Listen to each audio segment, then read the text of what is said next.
Asif Nazrul sir, আমরা এক একটা প্রবাসী এক একটা মৌমাছি, মৌমাছির মধু খাইতেছেন, কিন্তু মৌমাছির গুতাটা এখনো আপনার পরে নাই।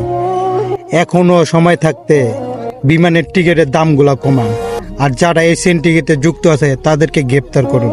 আর যদি এটা না পারেন, আপনি ক্ষমতা থেকে চলে যান, আপনার গদি ছাড়েন, পদত্যাগ করেন নিজে থেকে। নাইতে প্রবাসীরা এরকম জায়গায় কামড় দিব, কামড়ের ঠেলায় আপনার প্যান থাকবো না পাশায়।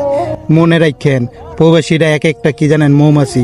এত কষ্ট কইরা আমরা রেমিটেন্স পাঠাই, বাংলাদেশে ডেভেলপ করতেছি, এটা দেখতেছেন আমাদের টাকাগুলো পকেটে ঢুকাইতেছেন, কিন্তু যখনকার তাণ্ডমও পকেট থাকবো না।